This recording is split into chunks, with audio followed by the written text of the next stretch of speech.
BJP's youth wing activists have today held a demonstration outside the office of the Deputy Commissioner of Kolkata Police North Division, demanding justice for the RG car victim. Hundreds of BJP Yuva Morcha Kolkata unit workers marched towards the office.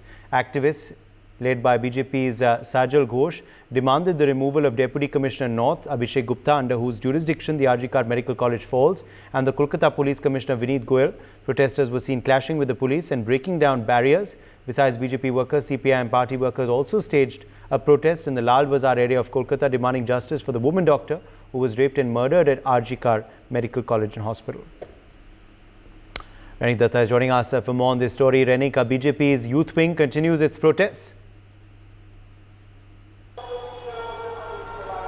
एकदम ही देखिए, BJP की तरफ से लगातार ये जो protest जारी है। सिर्फ बीजेपी नहीं, बीजेपी के साथ साथ ही जो अपोजिशन पार्टीज है उनकी तरफ से ये प्रोटेस्ट दिखाई दे रहा है। एक तरफ बीजेपी की तरफ से दो डिमांड रखा जा रहा है। पहला तो कोलकाता पुलिस का जो पुलिस कमिश्नर विनीत गोयल, उनको रेजिग्नेशन देना पड़ेगा, और उसके साथ साथ ही वेस्ट बंगाल का चीफ मिनिस्टर ममता बनर्जी को रेजिग्नेशन देना पड़ेगा। ये जो डिमांड लेकर बीजेपी की तरफ से ये प्रोटेस्ट दिखाई दे रहा है। बीजेपी की तरफ से एक तरफ जब धरना दिया जा रहा है, कोलकाता हाईकोर्ट का ऑर्डर के मुताबिक एस्प्लेनेड में, सेंट्रल एवेन्यू के ऊपर एस्प्लेनेड एरिया में उन लोगों का जो धरना कर्मसूची वो जारी है। दूसरी तरफ जो पुलिस का डीसी ऑफिस है उनके सामने भी बीजेपी की तरफ से प्रोटेस्ट दिखाया जा रहा है, और बीजेपी की तरफ से ये दावा किया जा रहा है कि ये पूरा घटना में जो लापरवाही हुआ है कोलकाता पुलिस की तरफ से, उसका पूरा जिम्मेदारी जाता है कोलकाता पुलिस कमिश्नर विनीत गोयल के ऊपर, और उसके साथ साथ ही वेस्ट बंगाल का चीफ मिनिस्टर ममता बनर्जी के ऊपर। इसी वजह से उनको रिजाइन करना पड़ेगा।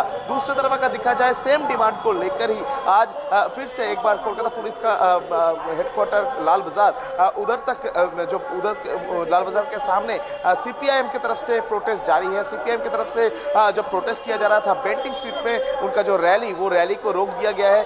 पुलिस की तरफ से 9 फीट का एक दीवार तैयार किया गया है ये रैली को रोकने के लिए। उस 9 फीट का लोहे का दीवार के सामने उनको रोक दिया गया है, और ये रैली को रोकने के लिए पुलिस की तरफ से एकदम इंतजाम रखा गया है।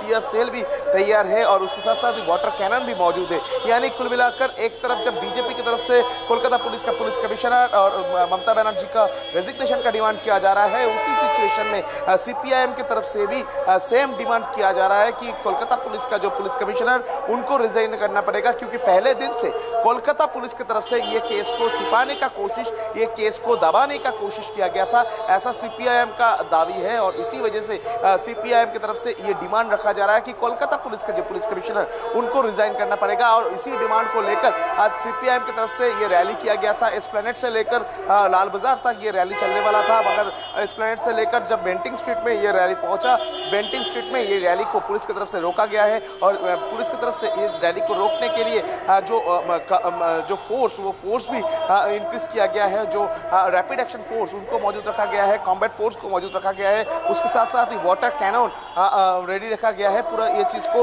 रोकने के लिए। क्योंकि कुछ दिन पहले भी देखा गया था, नवान्न अभियान के टाइम पर जो हमला का घटना घटा था, उसके बाद पुलिस की तरफ से वाटर कैनन चार्ज किया गया था, उसके बाद पुलिस की तरफ से टीयर गैस भी चार्ज किया गया था।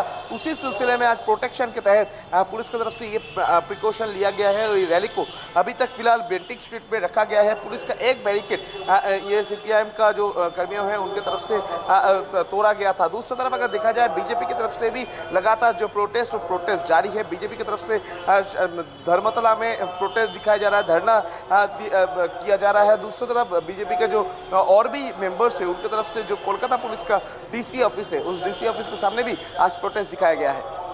For more such videos, subscribe to the NewsX YouTube channel, hit the bell icon.